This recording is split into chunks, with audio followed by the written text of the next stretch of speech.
오늘은 그 성령 해방죄에 대해서 알아보려고 해요. 그래서 성령 해방죄를 제외한 나머지 모든 죄는 다 용서를 받지만 성령 해방죄는 결코 용서받지 못하는 죄라고 성경은 말씀하고 있습니다. 그래서 성령 해방죄가 왜 용서받지 못하는 것인가? 그 외의 죄는 다 용서받는데 왜 성령 해방죄를 범하면 왜 용서받을 수 없는가? 이 원리는 되게 간단해요. 왜 그러냐? 성령께서 어떤 일을 하시는지를 이해하면 너무도 당연하게 고개가 끄덕끄덕여질 수밖에 없어요. 왜 그러냐? 성령께서는 우리 마음 속에서 역사하시는 분이고 우리 마음을 바꿔주시는 역할을 누가 하시냐? 우리 자신이 하는 게 아니라 성령께서 우리 마음을 바꿔주시기 때문에 그래요. 그래서 오늘은 이 성령께서 우리 마음에 어떻게 역사하시는지를 이 시대의 소망의 말씀을 통해서 그리고 성경에 나와 있는 그 한편 강도, 구원받은 그 강도의 이 내면 속에서 벌어진 그 성령께서 어떻게 일을 하셨는지에 대해서 그 시대의 소망 78장 갈보리장에 그 내용이 잘 나와 있어요. 그래서 오늘 그 내용을 살펴보면서 성령께서 우리 마음을 어떻게 이끄시는지를 보고자 합니다. 그래서 이걸 보고 나면 왜 성령 해방죄가 결코 구원받을 수 없는 상태가 되는지 그냥 자연스럽게 이해가 되실 거예요. 자, 그래서 오늘 여기는 시대의 소망 78장입니다. 네, 78장 갈바리장 오시면 갈바리장에 오시면 여기가 한 중간쯤 돼요. 여기가 지금 이렇게 끝이 여기인데 여기 한 중간쯤에 보시면 요런 단락이 시작이 됩니다. 십자가 위에서 고통당하시는 예수께 한 줄기 위안의 빛이 비추었다. 그것은 회개하는 강도의 기도였다. 예수님과 같이 십자가에 못 박힌 두 강도는 처음에는 다 예수님을 모욕하였고 그중 한 사람은 고통으로 인하여 더욱더 자포자기하고 반항적이 되었다. 그러나 그의 동료는 그렇지 않았다. 이 사람은 무정한 죄수가 아니었다. 그는 비록 악한 동무들을 사귐으로 인하여 못된 길에서 방황했으나 십자가 옆에 서서 구주를 욕하는 많은 사람보다 훨씬 죄가 가벼웠다. 그는 전에 예수님을 보았고 그분의 말씀을 들었다. 그리고 그분의 가르침을 듣고 죄를 깨달았으나 제사장들과 관원들 때문에 예수님에게서 돌아서고 말았다. 그는 죄책감을 없애기 위하여 점점 더 깊은 죄에 빠져들어가 마침내 체포되어 죄수로서 신문을 받게 되었고 드디어 십자가에 죽임을 당하도록 선고되었다. 자, 우리가 이 한편 강도 이야기, 구원받은 한편 강도 이야기를 접할 때 보통 설교에서 이런 소리 많이 들으셨을 거예요. 죽기 전에 이 하나님께 그렇게 자기 자신의 죄를 용서해달라는 그 강도의 기도가 간합됐고 그래서 그것이 용서받았고 그는 하늘에 가면 이제 우리가 볼 거다 라고 하면서 이야기의 시작은 보통 마지막에 죽기 직전에 고백한 그 고백이 간합됐다라는 식으로만 보통 많이 들어왔어요. 그러나 이 갈바리장을 잘 읽어보면 이 강도는 자기가 죄인이라는 사실을 이미 깨닫고 알고 있었어요. 여기 나오죠. 그는 전에 이 강도 이야기예요. 이 강도는 전에, 즉 언제예요? 십자가에 달리기 전에 그리고 강도가 되기 전에 예수님을 보았을 뿐만 아니고 예수님의 말씀을 들었어요. 그래서 예수님의 말씀을 듣다 보니까 그가 어떻게 됐어요? 그분의 가르침을 듣고 자기가 죄인이라는 사실을 깨달았다는 거예요. 자기 죄를 알았다고요. 근데 우리 지금 보통 이 죄를 깨닫고 알았다라고 하는 지경이 이게 어떤 상황이냐면 보통 성령께서 우리의 죄됨을 드러내주실 때에 내가 비로소 죄인이라는 사실을 깨달아요. 우리가 보통 그냥 일반적으로 나 이런 죄인인 것 같아. 이런 건 깨닫는 게 아니에요. 즉 우리가 성경을 제대로 접하고 내가 그 성경 말씀을 통해서 하나님이 나를 보시듯 내가 죄인이라는 사실을 깨닫는 거는 성령께서 역사하셔야만이 이 죄를 깨달을 수 있어요. 제가 처음에 이 교회에 왔을 때에 자꾸 저보고 죄인이라고 하는데 제가 죄인이라는 생각이 들어요, 안 들어요? 안 들어요. 바깥에서 내가 뭐 사람을 죽였어요. 뭐 크게 도둑질을 했어요. 뭘 했어요. 그런 걸 안 했기 때문에 내가 죄인이라는 사실을 납득하지를 못해요. 못 받아들인단 말이에요. 이해가 안 가요. 성경에서 말하는 죄인이라고 하는 그 사실이. 근데 그게 언제 깨달아지냐면 내가 말씀을 읽고 접하고 하면서 하나님의 사랑이 나에게 비춰질 때에 그 사랑의 그 말과 행동을 하지 못하는 내 자신이 비춰짐으로 인해서 내가 죄인이라는 사실을 깨닫게 돼요. 그러니까 여기 이 강도가 죄를 깨달았다라고 하는 그 내용은 뭐냐면 그 전까지는 자기 자신이 죄인이라는 사실을 깨닫지 못한 거예요. 그러나 말씀이 자꾸 이런 것이 사랑이고 이런 것이 하늘나라이고 이런 것이 하나님이 그 바라시는 거라 나는 그 참 진리를 그 하나님의 사랑을 바르게 드러낼 때에 그러지 못한 내 자신이 비춰지니까 내가 죄인이라는 걸 깨닫는 거예요. 그래서 이 강도는 이때 당시 지금 여기 보면 죄를 깨달았다고 돼 있어요. 죄를 깨달았다는 얘기는 어떤 상태가 되는 거예요? 죄를 깨달으면 내가 죄인이라는 사실을 깨달으면 바로 죄책감이 들어오게 돼 있어요. 그래서 그 죄책감을 해결하기 위해서 누굴 찾아가요? 이 강도는 그 죄책감을 가지고 누구한테 갔어야 돼요? 예수님께 갔어야 돼요. 근데 예수님께 가야 되는데 이 강도는 누구를 찾아가요? 제사장들과 관원들에게 갔어요. 이 제사장들과 관원들에게 가서 자기가 하나님의 백성으로서 이 죄사함을 받았다라고 하는 그 죄사함을 받고 싶었던 거예요. 왜 그래요? 이 제사장들이 있는 곳이 어디예요? 성소잖아요. 성소에 죄인들이 뭘 끌고 가요? 어린 양을 끌고 가는 거잖아요. 하나님의 그 세상 죄를 지고 가는 하나님의 어린 양. 그 어린 양에게 나의 죄를 전가하고 내가 거기서 이 죄가 전가됨으로 인해서 마음에 쉼을 누리고 이렇게 해야 되는데 이 예수님이 오실 때에 이 제사장들과 이 바리새인들이 이 성소 제도의 본질을 알고 있었어요? 모르고 있었어요? 그들은 이 성소 제도의 본질을 완전히 까먹고 뭘 하고 있었어요? 그냥 제사를 지내는 것을 그냥 연기하는 배우같이 지냈다라고 시대의 소망 3장 때가 참회에 거기에 그렇게 기록이 되어 있어요. 그러니까 성소에서 말하는 이 죄를 어떻게 처리하고 이 죄를 우리 그 예수님께서 이 죄를 담당하시고 우리에게 마음의 평안을 주시고자 하는 이 사실을 이 강도가 알 수 있었어요? 없었어요? 없었어요. 제사장들이 그런 지식을 가지고 있지 못했기 때문에. 그런데 이 강도가 이 제사장들과 관원들에게 가서 자기가 이 죄사함을 받는 이 성소 제도의 의식을 받으러 갔겠죠. 근데 갔는데 뭐라고 되어 있어요? 이 제사장들과 관원들 때문에 뭐라고요? 예수님에게서 돌아서고 말았다. 그러니까 어떤 일이 벌어졌는지는 알 수 없어요. 그러나 여기 뭐라고 기록이 되어 있어요? 그는 죄책감을 없애기 위해서 갔다는 거예요. 죄책감을 없애기 위해서 갔다는 얘기는 뭐예요? 결국에는 성소에 어린 양을 끌고 갔었을 가능성이 아주 높아요. 이해가 되시죠? 근데 갔는데 제사장들과 관원들이 이 죄사함에 대한 이야기를 제대로 알려주고 가르쳐주고 깨닫게 해주고 해야 되는데 그걸 했다 못했다? 못했을 뿐만 아니고 결국에는 이 죄를 자복하러 온 이 죄인에게 오히려 뭔가 정죄하는 이런 일들을 했었을 거라는 거죠. 그래서 결국에는 예수님에게서 돌아서고 말았다라는 이 표현이 나온 거예요. 그러면서 어떻게 해요? 이 죄책감이 해결이 안 되니까 죄책감을 해결을 못하면 사람이요 계속 곤궁해져요. 곤고해지고 마음에 평안이 없어요. 그러니까 어떻게 해요? 나는 이제 이 상태로면 하늘나라에 못 간다고 생각을 하게 되면 어떻게 돼요? 자포자기하게 돼 있는 거예요. 그래서 점점 더 깊은 죄에 빠져 들어가라는 말이 그래서 나오는 거예요. 그러니까 이 강도는 말씀을 완전히 배척하면서 저주하고 욕하고 이렇게 했어요? 아니죠. 말씀을 버린 게 아니에요. 근데 자기가 구원받지 못할 거라는 이 불안감 때문에 이 말씀을 버린 건 아닌데 그 불안감 때문에 결국에는 범죄하는 길로 들어서고 말았다는 거예요.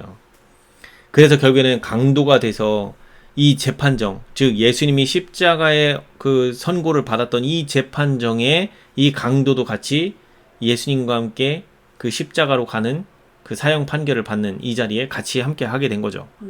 그래서 이제 지금부터 여기 뭐라고 나와 있어요? 재판정에서와 갈바리로 오는 길에서라고 보이죠. 이때까지 재판정에서 갈바리로 가는 그 길까지 예수님과 동행을 해요. 무거운 십자가를 지고 예수님과 똑같이 그 길을 걸어가고 있어요. 자, 이제 오늘 우리가 볼 건 뭐냐면 그 십자가의 그 골고다의 언덕길을 가는 동안에 이 강도의 시선에서 우리는 이 글을 읽어야 돼요. 강도의 시선에서 읽을 때에 지금 여기서 우리가 자꾸 뭔 단어들을 보게 되냐면 들었다, 그 다음에 뭐 바라본다, 그 다음에 주목하였다, 그 다음에 또 뭐가 있어요? 들었다, 말을 듣는다, 그 다음에 또 보면 듣는다, 이런 표현들이 자꾸 나와요. 그래서 우리는 강도가 이 십자가를 지고 예수님과 함께 걸어가는 그 길 속에서 무엇을 보고 무엇을 듣는지를 잘 보셔야 돼요. 그가 인생의 마지막 이제 종착지, 이제 죽음으로 들어가야 되는 그 길이 얼마 남지 않았는데, 이 강도에게 있어서의 마지막에 그가 구원받는 이 경험을 하게 되는 그 길에 있어서 아주 중요한 거예요. 예수님과 함께 이 걸어간 십자가까지 걸어가는 그 길 속에서 들었고 본 것이 무엇인지 우리는 거기에서 집중해서 봐야 됩니다. 자, 지금부터 이제 하나하나 읽어볼게요. 그는 내가 그에게서 아무 죄도 찾지 못하였노라고 선언하는 빌라도의 말을 들었다. 빌라도가 뭐라고 얘기했어요? 예수님에게서 아무 죄도 찾지 못했다고 하는 말을 이 강도가 들었단 말이에요. 재판정에서. 그리고 그는 예수님의 거룩한 태도와 당신을 괴롭히는 자들을 불쌍히 여겨 용서를 베푸시는 모습을 주목하였다. 예수님이 지금 어떻게 행하고 계신지를 직접 어떻게 해요? 봤어요.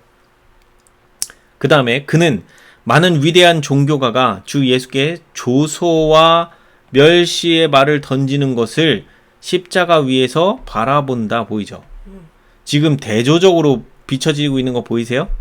예수님의 거룩한 태도를 받고 그 다음에 자기를 괴롭히는 자들을 불쌍히 여기고 그 용서를 베푸시는 이 예수님과 그 다음에 위대한 종교가라고 주장하는 이 바리새인들과 이 종교 지도자들이 뭐예요? 조소하고 멸시하는 말을 던지는 거를 비교해서 지금 뭐 하고 있는 거예요? 본 거예요. 보고 들었어요. 그리고 그 강도는 사람들이 조롱의 표시로 머리를 흔드는 것을 본다. 즉 종교 지도자들과 거기에 그 있는 많은 사람들이 지금 조소와 멸시를 같이 행하고 있는 걸 또 보게 돼요. 그는 행악자인 그의 동료가 그분을 비방하여 내가 그리스도가 아니냐, 너와 우리를 구원하라고 하는 말을 듣는다. 그는 행인들 중에서, 자 이제 보세요 또, 그는 행인들 중에서 많은 사람이 예수님을 옹호하는 말을 뭐한다? 듣는다. 그는 그들이 예수께서 하신 말씀을 반복하면서 그분이 뭐한 거? 그분이 행하신 일을 이야기하는 것을 듣는다. 그래서 예수님이 뭘 행하셨어요? 죽은 나사로를 살리고 문둥병자 고치고 소경을 고치고 병든 자 고치고 중풍병 환자 고치고, 그런 사람들이 지금 여기 다 어떻게 한 거예요? 와서 지금 그 이야기들을 하고 있는 거예요. 한편에서는 지금 조롱하고 멸시하고 그리고 막 욕을 하고 저주를 하고 이러고 있는데, 다른 한편에서는 뭐예요? 예수님은 좀 전에 여기서 뭐라고 했다고요? 거룩한 태도로 용서를 베푸시고 자기를 괴롭히고 하는 사람들한테 용서를 베푸시는데, 예수님 그런 모습의 예수님을 보았고 또 이 예수님에게서 은혜를 받았던 사람들이 그 옆에 쫓아오면서 계속 뭐라고 얘기해요? 이분이 사람을 살렸고 병자를 고치고 문둥병도 고치고 죽은 자도 살렸다, 이런 이야기를 지금 옆에 오면서 이야기를 하고 있는 거예요. 이걸 누가 다 들어요? 이 강도가. 그러니까 이걸 쫙 듣고 나니까 지금 자기가 누굴 봤어요? 예수님이 어떻게 하는지를 봤죠. 그 다음에 이 종교 지도자들과 많은 백성들이 조롱하고 멸시하는 것도 봤죠. 그리고 예수님에게서 은혜를 받은 사람들의 은혜 받은 이야기도 지금 들었어요. 오는 길에. 그러니까 지금 뭐래요? 이분이 다시 그리스도라는 확신이 그에게 뭐라고요? 되살아난다라고 보였죠. 왜 되살아난다는 표현이 나와요? 지금 이 강도가 그리스도 예수님을 지금 처음 봤어요? 아니죠. 아까 여기서 뭐라고 그랬어요? 이 강도는 그는 전에 예수님을 보았고 그분의 말씀을 들었고 자기가 죄인이라는 사실을 깨달았다. 그러니까 이 자기가 죄인이라는 사실을 어떻게 깨달았다고요? 여기 뭐라고 돼 있어요? 자, 여기 지금 자기가 전에 이 예수님을 만났을 때 이 예수님이 보통 분이 아니라는 걸 알았어요. 그때도 이미 뭐를 깨달았다는 거예요? 그리스도라는 확신이 이미 그때 있었던 거예요. 그러니까 여기 표현이 뭐라고 돼요? 되살아난다라고 나오잖아요. 이해가 되세요? 네. 그러니까 이 한편 강도는 예수님을 이미 메시아로 이해하고 있었어요. 그러다 그 죄책감을 해결을 못해서 강도짓 하면서 이 예수님을 잊어버리고 있었던 거예요. 그러다 이 재판정에서 예수님과 함께 동행하는 이 길 속에서 많은 조롱과 멸시 속에서도 예수님이 보여주신 태도와 말과 행동들, 그 다음에 이 예수님께 은혜 받은 사람들이 오면서 이야기하는 그 간증들, 이런 걸 들으면서 너무도 대조적으로 보이는 이 예수님이, 그렇지, 전에 이분이 말씀하실 때 나에게 이 죄를 깨닫게 하셨던 그때 그 예수님이시구나 라는 걸 알게 된 거예요. 즉 메시아라는 걸 이미 마음 가운데 메시아라는 확신이 지금 들어왔어요. 자, 그런데 여기 보면 그는 동료 죄수를 돌아보며 내가 동일한 정죄를 받고서도 하나님을 두려워 아니하느냐라고 이 지금 구원받을 강도가 지금 다른 동료 죄수에게 얘기하고 있죠. 그래서 이 한편 강도가 지금 뭐라고 얘기해요? 뭐라고 이렇게 얘기했어요. 자, 근데 이 한편 강도는 죽어가는 강도들에게는 이제 사람을 두려워할 아무것도 없다. 그러나 그중 한 사람, 즉 이 구원받을 이 강도에게는 뭐가 있어요? 두려워해야 할 하나님이 계시고, 자, 여기 두려워해야 할 하나님이 계시다라는 이야기는 뭐예요? 이 사람이 유대인이라는 걸 알 수 있죠. 왜냐? 하나님이 계신데 어떤 하나님이라는 걸 알고 있는 거예요? 심판하시는 하나님이라는 걸 알고 계신 거예요. 이 죽음이 끝이라는 게 아닌 걸 알고 있어요. 이 죽음 다음에 심판이 있고 그 심판을 통해서 하늘에서 하나님과 영원히 살지 아니면 영원히 멸망을 당할지를 그 심판하시는 그 하나님이 계심을 알고 있었어요. 이대로 지금 자기가 죽으면 안 된다는 거 알고 있어요. 지금. 그죠? 그래서 여기 뭐라 그래요? 그래서 두려워해야 할 하나님이 계시고 그를 떨게 할 미래가 있다는 확신이 든다. 그쵸? 이제 죄로 더럽혀진 그대로 그의 인생의 역사는 끝나려 하고 있다. 그러면서 이 강도가 뭐라고 얘기해요? 우리는 우리의 행한 일에 상당한 보응을 받는 것이니 이에 당연하거니와 이 사람의 행한 것은 옳지 않은 것이 없느니라. 지금 여기서 왜 이런 고백이 나와요? 예수님이 가만 보니까 그리스도라는 확신이 그에게 되살아났다고 했죠. 그러니까 어떤 고백을 해요? 이분이 이렇게 생각한 이분이 행한 것은 옳지 않은 것이 없다라고 결론을 내렸어요. 왜? 여기 뭐라고요? 많은 사람이 예수님이 어떤 분인지 그분이 행하신 일을 이 많은 사람들의 이야기를 통해서 들었기 때문에, 직접 보지는 못했을지라도, 강도짓 하느라고 못 봤을지라도 많은 사람들이 그걸 증거하고 있잖아요. 그리고 수도 없이 예수님에 대한 소문도 들었었고, 이렇게 그러면서 이렇게 얘기하면서 그는 탄식한다. 자, 이제 뭐라고요? 이제 의문은 없어지고 의심도 비난도 없어진다. 자, 자기 죄로 인하여 죄를 정죄받을 때에 이 강도는 아무런 소망도 없이 절망에 빠졌으나, 자, 여기가 자기가 선고를 받고 이제 너는 죽어야 된다 사형 판결을 받았을 때까지만 해도 뭐라고요? 그는 소망도 없이 절망에 빠져 있었대요.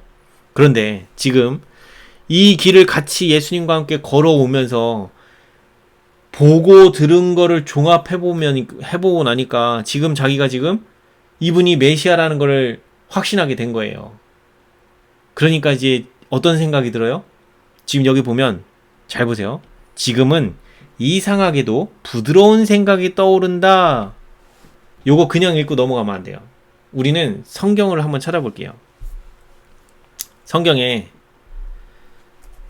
새 한 칸 띄우고 0이라고 해서 검색을 누르시면 에스겔서 11장 19절, 에스겔서 36장 26절 둘 같은 문장이에요. 저기 한번 읽어볼까요? 자, 내가 그들에게, 자, 여기 보면 내가 그들에게 한 마음을 주고 그 속에 새 영을 주며 그 몸에서 돌 같은 마음을 제거하고 살처럼 부드러운 마음을 주어. 보이시죠? 네. 자, 그러면 또 그 밑에 36장 26절도 볼게요. 또 새 영을 너희 속에 두고 새 마음을 너희에게 주되 너희 육신에서 굳은 마음을 제거하고 부드러운 마음을 줄 것이며. 보이죠?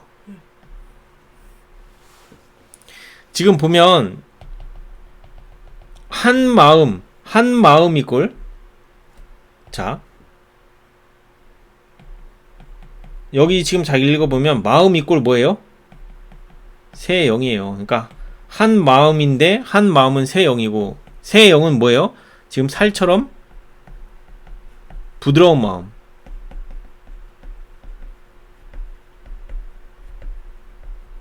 이게 지금 다 같은 하나의 의미라는 거 이해 가시죠? 네. 그러니까 하나님께서 우리 마음 가운데 어떻게 하시길 원하시냐면, 하나님께서는 우리의 마음 가운데 있는 이기심을 없애기 위해서 필요한 게 뭐냐면, 그 이기심이 있는 채로 우리가 살면 안 돼요. 그러니까 그 이기심은 결국엔 돌 같은 마음이란 말이에요. 이 돌 같은 마음을 없애고 거기에 새 마음을 주셔야 돼. 그래야 우리가 새로운 사상으로 새롭게 하나님의 자녀로 거듭나고 이 하나님의 뜻대로 순종할 수 있는 상태가 되어질 수 있어요. 그런데 문제는 뭐예요? 이 돌 같은 마음을 제거하려면 우리의 동의가 필요하다고요. 우리의 동의가 필요한데, 이 부드러운 마음, 이걸 주시기 위해서 우리의 동의가 필요한데, 그러면 문제는 뭐예요? 내가 지금 돌 같은 마음이라는 걸 깨닫고 알아야지 하나님께 나와서 저에게 새 마음 주세요를 구할 텐데, 지금 대부분의 죄인들이 뭘 못 깨달아요? 내 마음이 저런 돌 같은 이기심으로 꽉 차 있다는 걸 깨달아요? 못 깨달아요? 이걸 못 깨달아. 이걸 못 깨닫고 있으니까 뭐예요? 예수님께 나와서 새 마음을 구하지를 않아요. 그러니까 새 마음을 주실 수가 없어. 이게 문제인 거예요. 자, 그래서 여기 보면 이 강도 이야기를 다시 보면, 돌아와 보면, 지금은 이상하게도 부드러운 생각들이 떠오른다. 이 부드러운 생각이 떠오른다는 건 뭐예요, 지금? 그 이기적이고 돌 같은 마음이 지금 깨지고 부서진 거예요. 지금 새 마음이 들어온 거예요. 즉, 새 영이 들어온 거라고요. 그래서 그는 예수께서 어떻게 병자를 고쳤고, 또 어떻게 죄를 용서하셨는지에 대하여 들었던 것들을 모두 마음속에 회상해 본다. 그는 예수님을 믿고 따라온 사람들이 울면서 하는 말을 들었다. 그는 구주의 머리 위에 붙어있는 명패를 읽어보았다. 명패에 뭐가 있어요? 유대인의 왕, 그리스도, 메시아, 뭐 이런 말들이 지금 거기에 적혀 있잖아요. 행인들 중에 어떤 이들은 슬퍼하며 떨리는 입술로 읽고, 다른 이들은 농담과 조롱으로 그 말을 읽고 되풀이하는 소리를 들었다. 지금 대조적인 말을 듣고 있는 거예요.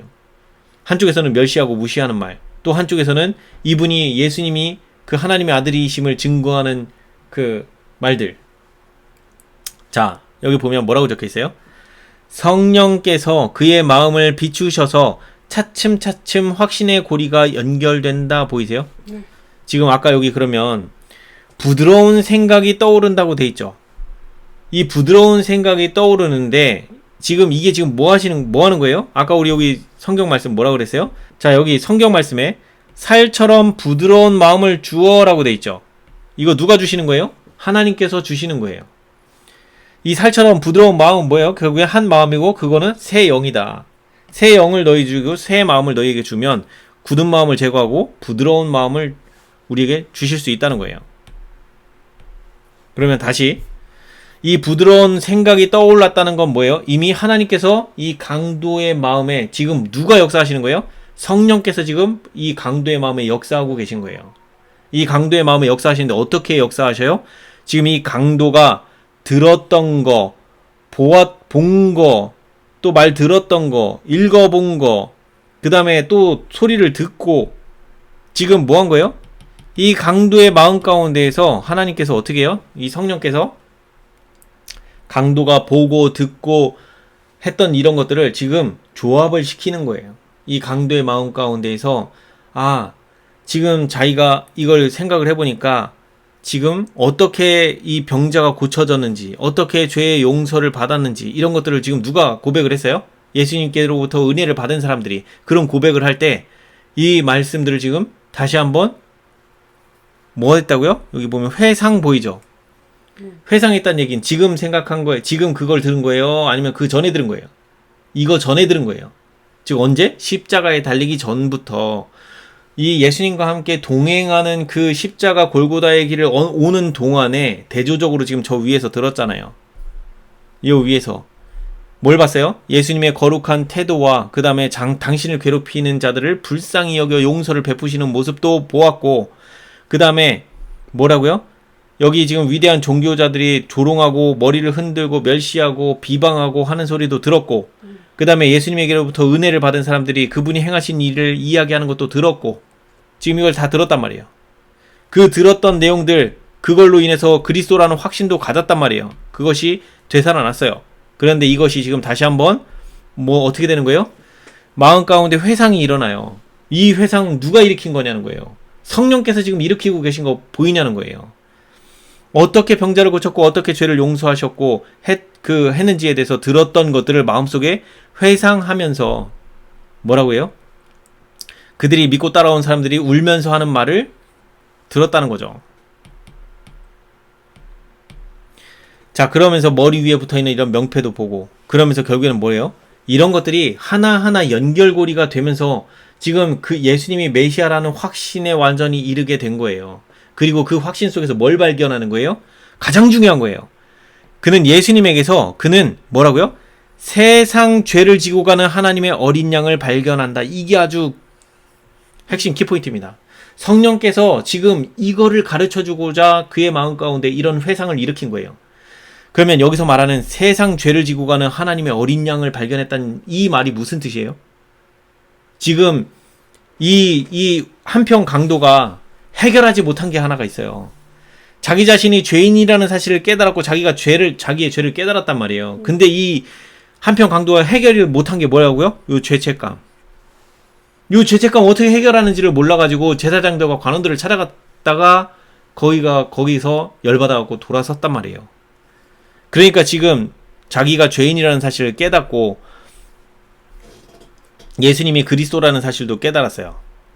그래서 성령께서 지금 그 마음에 뭘 가르쳐 주신 거예요? 세상 죄를 지고 가는 하나님의 어린 양이 지금 옆에 십자가에 못 박혀 있는 예수님이 세상 죄를 지고 가는 하나님의 어린 양이라는 사실을 알게 해주신 거예요. 그러면 지금 뭐예요? 내 죄책감을 이 예수님께 드리면 이 예수님께서 이미 나의 죄책을 다 짊어지고 가시는 분이라는 것을 내가 깨달으면 내 마음이 쉼을 누릴 수 있어요, 없어요? 그분이 나의 메시아고 나의 구속주라는 걸 인정하면 내 마음이 쉼을 누릴 수 있는 거예요. 그래서 어떻게 해요? 성령께서 여기까지 깨닫게 해주셨는데 그분이 메시아인지 아닌지를 고백하는 거는 누가 하는 거예요? 죄인이 하는 거예요. 그래서 여기 보면 자유의지 때문에 하나님께서 깨닫게는 하시는데 어디까지는 이제 죄인의 몫이에요? 이걸 깨달은 죄인이 깨달은 바대로 행할 거냐 말 거냐는 그 죄인이 선택해서 하는 거예요. 그래서 여기서 자유의지가 어떻게 활용되는지가 나오는 거예요. 그래서 여기 지금 뭐라고 나와요? 희망 없이 죽어가던 영혼이 죽어가시는 구주께 뭐라고요? 희망 없이 죽어가던 영혼이 죽어가시는 구주께 어떻게 한다? 아이고 이거 왜 자꾸 일로 넘어가지. 자, 구주께 자신을 맡길 때라고 나오죠. 자, 이 예수님께 자기 자신을 맡기는 건 누가 하는 거예요? 그 죄인 자신이 하는 거예요. 이거는 성령께서 우리의 마음에 이 예수님께 의지해야 될 필요를 깨닫게 해주셨기 때문에 내가 그분께 나를 맡길 건지 말 건지를 선택하게끔 나에게 선택의 기회를 주신 거란 말이에요. 그러니까 이 한편 강도가 지금 뭘 한 거예요? 이 음성에 반응해서 그대로 예수님께 자복한 거예요, 가서. 그래서 그의 목소리는 고민과 희망이 뒤섞인다. 아, 이분이 나의 죄를 처리해 주시는 분이 이분이시구나. 내가 이제야 이 죄책감을 처리할 분이 이분이라는 걸 깨달은 거예요. 그러니까 뭐라 그래요? 뭘 인정해요? 주여. 주여. 이 한마디로 끝난 거예요. 나의 죄를 처리해 주시는 분, 오직 나의 주. 이 주여 한마디로 끝났어요. 주여 뭐라고요? 당신의 나라에 임하실 때에 나를 생각하옵소서. 주여라고 하는 이 한마디로 나는 죄인이고 이 죄를 처리해 주실 수 있는 분은 오직 예수님밖에 없다는 그 고백을 이 주여라고 하는 이 한마디로 끝난 거예요. 그러니까 그 다음에 뭐라 그래요? 이분이 나의 구속주고 나의 하나님이시라는 걸 완전히 인정하고 나니까 그 뒤에 나오는 말이 당신의 나라에 임하실 때에 나를 생각하옵소서. 나를 기억해 주시고 나를 그곳에 있게 해달라는 그 부르짖음이잖아요. 그러니까 어떻게 해요? 응답은 어떻게 온다? 즉시 이르러 왔다. 즉시. 이 선악간의 대쟁투 속에서 구원의 부르짖음을 한 영혼이 구원의 부르짖음을 부르짖을 때에 하나님께서는 그 즉시 그를 도와주실 수 있어요. 왜요? 지금 도와달라고 손을 내밀었으니까. 자기의 자유의지를 갖고 하나님 저 좀 도와주세요 라고 외쳤기 때문에 하나님께서는 그 즉시 도와주실 수 있는 거예요. 더군다나 이때가 언제라고요? 이 죄인에게 있어서 생명이 오락가락하는 그 마지막 지점에 있는 거예요. 그래서 응답을 즉시 주셨고, 그래서 뭐라 그래요? 예수께서는 사랑과 동정과 능력이 충만한 부드럽고 선율적인 음성으로 내가 진실로 오늘 내게 이르노니 네가 나와 함께 낙원에 있으리라 라고 하면서 확증을 주셨어요. 그래서 이 확증을 주고 나니까 그 기도가 간합됐다는 증거로 여기 뭐라고 나와요? 회개한 강도에게는 하나님께 간합된 뭐가 온다? 완전한 평화가 온다. 이게 핵심이에요. 우리가 하나님을 믿고 하나님께 도움을 구했고 하나님의 도와주심을 경험하고 나면 우리에게 모두가 공통적으로 느끼는 것 중에 하나가 뭐냐면 마음 가운데 오는 완전한 평화예요. 이 평화는 어떤 평화냐? 우리 성경에서 한번 찾아보죠.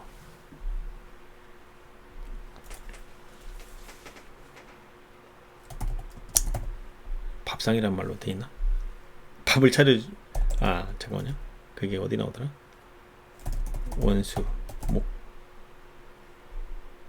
시편에 있는 이야기인데, 자, 시편 23편. 시편 23편을 보면, 자, 여기 보세요. 시편 23편은 내가 사망의 음침한 골짜기로 다닐지라도 해를 두려워하지 않을 것은 주께서 나와 함께 하심이라. 주의 지팡이와 막대기가 나를 안위하시나이다. 그 다음에 또 뭐래요? 주께서 내 원수의 목전에서 내게 상을 차려주시고 기름을 내 머리에 부으셨으니 내 잔이 넘치나이다. 자, 이것만 봐도 지금 뭐라고 우리가 알 수 있어요? 지금 하나님께서 나의 기도를 들으셨고 나에게 바로 응답을 주셨으므로 뭘 두려워하지 않아요? 원수의 목전에서 밥상을 차려주시고 그 사망의 음침한 골짜기, 지금 목숨이 댕강댕강 하는 상황이 벌어질지라도 하나님께서 나와 함께하고 계시다라는 그 확신 가운데 있으면 우리가 마음에 뭐를 얻는다? 평안을 얻는다고요. 두려워하지 않는다고요. 그래서 뭐라고 그랬어요? 온전한 사랑이 두려움을 내쫓는다고. 자, 사랑 안에 두려움이 없고, 자, 여기 보면 우리 한번 보죠. 하나님이 우리를 사랑하시는 사랑을 우리가 알고 믿었노니 하나님은 사랑이시라. 사랑 안에 거하는 자는 하나님 안에 거하고 하나님도 그의 안에 거하시느니라. 사랑 안에 두려움이 없고 온전한 사랑이 두려움을 내쫓나니 두려움에는 형벌이 있음이라. 두려워하는 자는 사랑 안에서 온전히 이루지 못하였느니라. 보이죠? 그래서 왜 사랑이라는 하고 하는 그 하나님의 사랑 안에 내가 거해야 되냐면 바로 이거예요. 어떤 상황에 놓이더라도 두려워하지 않는 완전한 평화가 내 마음 가운데 오면 이제 이 죽음이 두려운 죽음이에요.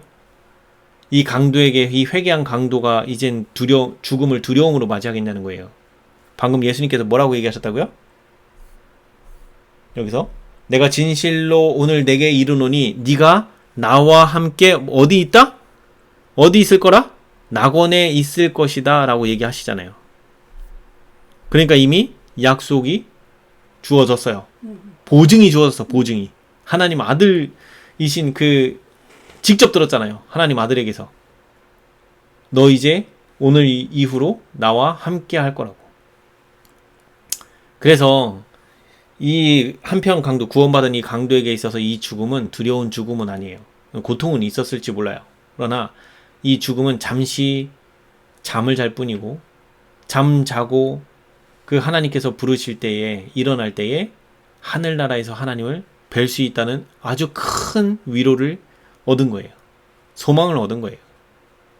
그래서 우리가 여기 이제 오늘 본 내용을 살펴보면 좀 정리를 해볼게요. 성령께서 우리 마음에 어떻게 역사하시는지를 지금 살펴본 거예요. 성령께서는 죄인들에게 오셔서 이 죄인의 마음 가운데 죄를 깨닫게 하시는데 어떤 방법으로 죄를 깨닫게 하시냐면 하나님의 사랑을 보여줘요. 여기 똑같이 아까 여기 이 죄인이 어떻게 깨달아요? 예수님의 거룩한 태도와 당신을 괴롭히는 자들을 불쌍히 여겨서 용서를 베푸시는 모습을 주목하였다라고 돼 있죠. 이거 지금 뭐 하는 거예요? 오래 참으시고 성내지 않아야 하시고 악한 생각하지 않으시고, 이거 지금 고린도전서 13장 4절부터 7절까지 있는 그 사랑을 온전히 지금 말과 행동으로 드러내고 계신 거잖아요. 그 사랑이 말과 행동으로 나와질 때에 그 영향을 마음이 마음에 끼치는 영향, 즉 이 말과 행동이 나와졌을 때 이 사랑을 바라봤던 이 한편 강도의 마음 가운데 뭔 일이 벌어져요? 내가 죄인이고 이분이 하나님의 아들이시고 그 하나님의 사랑을 온전히 보여주고 계심을 깨달았잖아요. 그러니까 뭐가 깨달아져요? 반대로 나의 죄된 상태가 깨달아지잖아요. 이게 언제도 있었던 거예요? 이때도 예수님을 보았고 그분의 말씀을 들었을 때에도 예수님은 계속 하나님의 사랑을 이야기하고 계셨고, 그 사랑 속에서 그렇게 그 사랑 보여주시는 사랑에 맞는 삶을 살지 못하는 자기 자신을 깨달았을 때 내가 죄인이라는 사실을 바로 깨닫는단 말이에요. 그래서 그렇게 깨달아진 그 죄로 인해서 우리가 어디로 가는 거예요? 우리에게 이 죄의 문제를 해결해 주실 수 있는 구속주가 필요한 거예요. 그래서 성령께서는 계속 죄인에게 뭘 깨닫게 해요? 하나님의 사랑을 보여주심으로 내 자신이 하나님 보시기에 죄인이라는 사실을 바르게 깨달을 수 있도록 인식을 시켜주면 그 즉시 이 죄인에게는 마음 가운데 죄책감이 들어오고, 이 죄책감으로 인해서 어떻게 해요? 이 죄책을 해결해 주실 수 있는 십자가에서 우리의 죄책을 짊어지신 예수님께 당연히 가게 돼 있는 거예요. 그래서 성령께서는 우리 마음 가운데 역사하셔서 우리의 죄를 자꾸 드러내 주셔요. 드러내 주실 때마다 내가 예수님께 나아갈 수 있는 거예요. 나아가서 어떻게 해요? 나의 죄를 자복함과 동시에 어떻게 한다고요? 그는 미쁘시고 의로우사. 요한일서 1장 9절. 만일 우리가 우리 죄를 자백하면 그는 미쁘시고 의로우사 우리 죄를 사하시며 우리를 모든 불의에서 깨끗게 하실 것이요. 우리가 자백하면 그 즉시 우리는 받은 것이 우리에게 적용이 되고, 용서받았음이 적용이 될 뿐만이 아니라 깨끗한 상태가 되어졌다고 성경은 말씀하고 계세요. 그래서 성령께서 우리 마음 가운데 가장 먼저 하시는 일은 뭐다? 하나님의 사랑을 보여주심으로 인해서 내가 죄인이라는 사실을 깨닫게 하는 것이 성령께서 죄인에게 하시는 가장 큰 이적 중에 이적이에요. 그걸 깨닫게 해주셔야 죄인이 예수님께로 가게 돼 있어요. 이걸 깨닫지를 못하면 예수님께 절대 안 가요. 그러니까 성령 회방죄라는 게 뭐예요? 마음 가운데서 내가 죄인이라는 사실을 깨닫게 해주시는 이 역사 속에서 내가 거부할 수 있다는 거예요. 뭘 거부해요? 나의 죄됨을 깨닫게 하시고 드러내실 때, 내가 죄인이라는 사실이 드러나졌을 때 이 죄를 가지고 예수님께 가는 거를 안 하고, 이 나의 죄를 자꾸 들춰내시는 성령의 역사를 무시하고 거부하면서 돌아설 수 있다는 거예요. 이게 성령의 그 역사하심을 방해하는 회방죄예요. 성령 회방죄. 그러니까 성령 회방죄를 제외한 모든 죄는 다 용서받을 수 있어요. 그래서 우리 구약에서 대표적인 인물 누구를 볼 수 있어요? 열왕기상에서는 멸망당했을 그 인물 므낫세. 역대하 33장에 가면 므낫세가 회개했다라는 말이 나와요. 근데 그가 어떤 인물이에요? 유다의 죄악의 잔을 다 채워서 멸망을 확정짓게 만들었던 인물이에요. 선지자들 다 쳐 죽이고, 그 선지자 이사야도 그 구전에 의하면 그 톱으로 목을 잘라 죽이고, 그것뿐만이 아니고 하나님의 신당 폐하고 우상 숭배하고 온갖 악한 짓을 다 했어요. 그랬는데 그가 아수르에게 붙잡혀서 바벨론 근처에 있는 그 감옥에 갔을 때 그 감옥 속에서 그가 자기에게 필요한 이 세상 죄를 지고 가는 하나님의 어린 양을 거기서 발견하게 돼요. 그래서 거기서 그가 회개를 한단 말이에요. 그랬을 때 하나님께서 그를 다시 그의 나라인 유다로 되돌리시고, 그에게 있어서 지난 날을 회복하고 돌이킬 수 있는 그 반성의 시간도 주셨고, 그걸 통해서 자기 아들은 구제를 못하지만 그 손자인 요시아에게 하나님을 가리키고자 얼마나 노력을 했겠냐는 거예요. 그래서 그 어린 나이에 왕좌에 올라갔어요. 어린 나이에 올라간 왕자가 2명이에요. 이 요시아 이전에도 하나 있었어요. 요아스인가요? 그 요아스라고 하는 그 왕도 있었는데, 이 요아스는 대제사장에 의해서 길러졌죠. 그도 7살에 왕위에 올라갔나? 아마 그랬을 거예요. 근데 이 대제사장이 죽자마자 자기 뜻대로 행해버려요. 대제사장이 살아있을 때는 하나님의 뜻대로 움직였지만, 근데 이 요시아 왕은 8살에 즉위를 했는데도 불구하고 죽을 때까지 하나님을 섬기는 자로 이름에 남아요. 그러니까 우리가 이 성령의 그 역사하심을 방해하는 일을 하지 말아야 되는데 우리는 자꾸 뭐 때문에 방해를 하게 되냐면 나의 욕심, 탐심, 이기심, 그리고 뭔가를 더 이 세상, 애굽, 이 세상에 붙어 있는 이 세상을 사랑하는 정신, 돈을 사랑하고 뭐 기타 여러 가지 이런 것들이 자꾸 하나님께서 하지 말라고 그런 것들이 아니라고 하나님의 사랑은 이런 거라고 자꾸 가르쳐 주시는데 자꾸 그걸 쫓고 있는 내 자신이 지금 내가 죄된 게 보여져요. 근데 지금 급해. 지금 나 요거 지금 아파트 요렇게 해갖고 하면은 돈을 지금 더 벌 수 있을 것 같은데 막 좀만 더 하면 막 좀 떼돈 벌고 저 사람한테 요렇게 하고 이렇게 착 하면 여기서 내가 그냥 차익을 무지하게 볼 수 있을 것 같은데 요거 포기를 못 하겠는 거지. 근데 하나님께서는 지금 다 내려놓고 지금 뭐 하라는 거예요? 지금 말씀으로 돌아오라고 얘기하는데 난 아직 그거 못 놓겠는 거예요. 이게 우리 마음 가운데서 벌어지는 대쟁투라고요.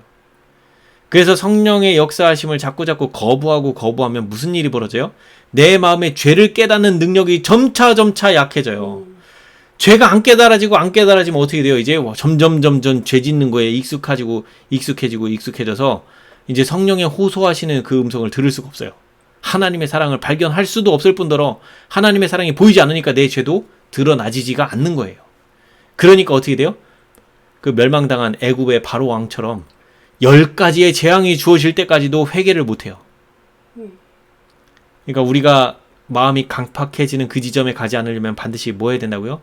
성령께서 내 마음에 호소하시고 하나님의 사랑을 비춰주시고 그렇게 할 때에 그 하나님의 사랑이 비춰질 때에 그렇지 못한 내 자신이 비춰지면 그 즉시 우리는 어떻게 해야 돼요? 하나님께 나 좀 도와주세요. 기도로 나가는 거예요. 그렇게 할 때 한 걸음씩 우리의 걸음을 인도하신다고요. 하나님의 사랑을 더 깊이 깨닫고 이해하고 나의 죄된 악습, 그 다음에 뭐 건강개혁, 기타 하나님의 말씀 열심히 공부하고 먹고 하는 이런 삶의 변화가 일어나기 시작한단 말이에요. 이렇게 나아가면서 하나님의 사랑을 자꾸 나의 일상에서 도와주시는 하나님이고 나를 정죄하지 않으시고 나의 모든 죄를 다 용서하시는 하나님이라는 걸 내가 깊이 깨닫고 안다라고 하면 내가 혹시 실수하여 넘어져서 죄를 범했을지라도 그거 가지고 즉시 하나님께로 가지고 가는 게 두려워요? 안 두려워요? 안 두려워요. 왜? 하나님은 어떤 상황에 어떤 죄라도 자기 앞에 죄를 가지고 나와서 자복하는 사람을 어떤다고요? 용서하시는 분이라고요. 그거를 깊이 깨닫기 때문에 두렵지가 않은 거예요. 그래서 온전한 사랑은 두려움을 내쫓는다는 말이 그래서 있는 거예요. 그래서 우리는 계속 뭘 봐야 돼요? 성경과 예언의 신을 보면서 하나님이 우리를 얼마나 용서하시고 우리를 사랑하시는지를 깊이 잡고 깨닫고 알아가는 일이 우리의 매일의 일상 삶에서 필요하다는 거예요. 그래서 이제 성령 회방죄는 이제 어렵지 않죠? 네, 간단합니다. 우리의 마음을 바꿔주시는 하나님의 역사하심을 방해하지 말라. 내가 깨달았을 때 그 즉시 순종하면서 하나님께로 나아가면서 나의 죄를 자복하자. 자, 이것으로 마치도록 하겠습니다.